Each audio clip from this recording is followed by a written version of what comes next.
RM10 sampai RM80. First kita test, tahan lasak tak kabel? So yang ni ada bekas sikit.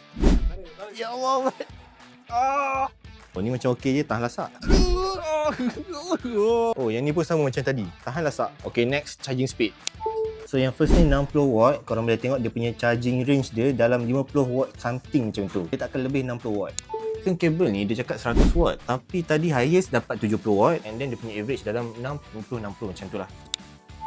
So kabel yang ketiga yang paling mahal ni pun sama je macam yang kedua tu. Dia punya range boleh dapat sampai ke 70 ataupun dalam 50 ke 60 macam. Sekarang kita test transfer speed. First yang paling murah. Not bad. Kabel yang paling murah 2 minit 2 saat. Okey, sekarang kabel yang kedua. Okey. Kabel yang kedua dari Ugreen dapat 1.46 saat. Okey, sekarang kita test yang paling mahal. Kabel yang ketiga ni lebih kurang je macam kabel yang kedua tu. So transfer speed untuk yang kedua dengan ketiga ni dia laju sikit daripada yang pertama ni. Yang pertama ni dia slow sikit. Sikit je slow.